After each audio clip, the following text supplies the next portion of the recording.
Okay, let's install Yoast SEO into your WordPress application. This will be very quick. So I am in my website for sillybilly.com, and let's make this window a little bit bigger. To install a plugin, all you do is you just go over here, and in this situation I'm just going to go to Plugins, Add New.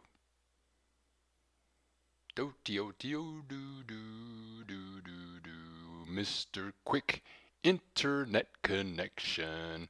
And then I'm just going to come up here to keyword, and I'm just going to type in Yoast, like toast, SEO.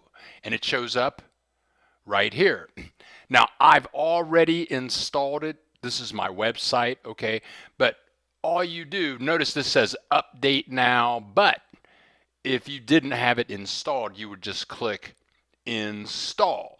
So you click install, that's going to install it into your WordPress environment. You'll go to a different window. It will show that it has been installed, and in that window there's a little button that says activate. When you click the activate button, not only is it installed, but it has been activated and you're ready to use it, and we're going to use it in our next video.